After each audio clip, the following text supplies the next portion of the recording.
Nesta aula, voltamos a recuperar os ensinamentos do matemático suíço Gabriel Cramer, desta vez para dissecar a regra com o seu nome para solucionar um sistema de equações lineares com n equações e n incógnitas. Os sistemas aparecem frequentemente em matemática aplicada, economia e engenharia ao modelar certos fenómenos. Uma equação linear é uma equação composta exclusivamente por adições e subtrações de termos que são constantes ou o produto de uma constante pela primeira potência de uma variável. Conforme a natureza do problema que dá origem à equação, as constantes e as variáveis podem ser números inteiros, reais, complexos ou ter uma estrutura ainda mais geral. No caso dos números inteiros, chama-se a equação de equação linear Diofantina. A conhecida regra de Cramer para resolver sistemas de n equações e n incógnitas por meio de determinantes é, na verdade, uma descoberta do escocês Colin Maclaurin, datando provavelmente de 1729, embora só publicada póstumamente em 1748 no seu Treatise of Algebra. Mas o nome do suíço Gabriel Cramer não aparece nesse episódio de maneira totalmente gratuita. Cramer também chegou à regra independentemente, mas depois na sua introdução à análise das curvas planas em 1750, em particular para determinar os coeficientes da cônica geral. Nesta aula, vamos considerar que as constantes e as variáveis de uma equação linear são números reais. E essas constantes serão chamadas de escalares. Comecemos por algumas definições básicas. Uma equação linear é uma equação composta exclusivamente de adições e ou subtrações de termos que são constantes ou o produto de uma constante pela potência de primeira ordem de uma variável.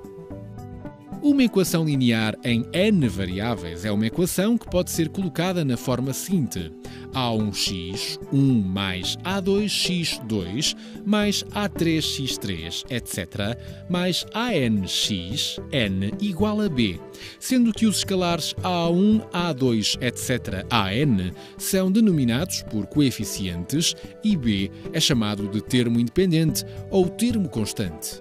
Uma solução da equação linear A1x1 mais A2x2 mais A3x3, etc., mais ANxn igual a b é um vetor S igual a S1, S2, etc., Sn, cujas entradas Sj podem ser colocadas no lugar de cada xj, para j igual a 1 até n, de modo a que a igualdade seja verdadeira.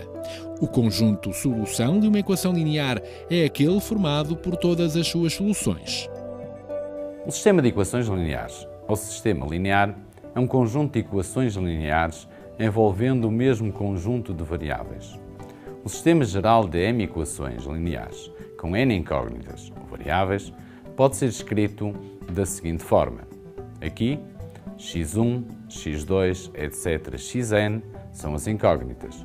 A11, A12, etc., AMN são os coeficientes do sistema e B1, B2, etc., Bm são os termos constantes. Consideremos um sistema de equações lineares com n equações e n incógnitas na sua forma genérica, onde os coeficientes A11, A12, etc., ANN são números reais ou complexos. E os termos independentes B1, B2, etc., Bn são números reais ou complexos. E x1, x2, etc., xn são as incógnitas do sistema n por n. Seja delta o determinante da matriz formada pelos coeficientes das incógnitas diferente de zero. Seja delta xi o determinante da matriz que se obtém do sistema dado, substituindo a coluna dos coeficientes da incógnita xi para i igual a 1, 2, 3, etc. n, pelos termos independentes b1, b2, etc. bn.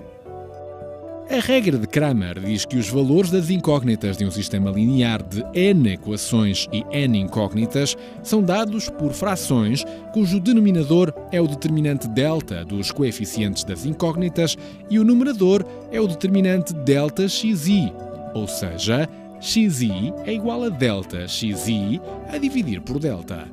Mas antes de terminarmos, façamos primeiro um breve exercício. Resolvamos o seguinte sistema usando a regra de Cramer. Para o cálculo dos determinantes, será conveniente rever a aula dedicada a explorar esta matéria. Mas vejamos a solução do sistema. Teremos, portanto, delta igual ao determinante formado pelos coeficientes do sistema, cujo valor é 24, calculado, por exemplo, pela regra de Sarrus. Delta xi obtém-se de delta, substituindo a coluna i pelos termos independentes e calculando o respectivo determinante. Portanto, pela regra de Cramer, teremos x1 igual a delta x1 a dividir por delta, ou seja, 5. x2 igual a delta x2 a dividir por delta, ou seja, 2. x3 igual a delta x3 a dividir por delta, ou seja, 4. Logo, o conjunto de solução do sistema é S igual a 5, 2, 4.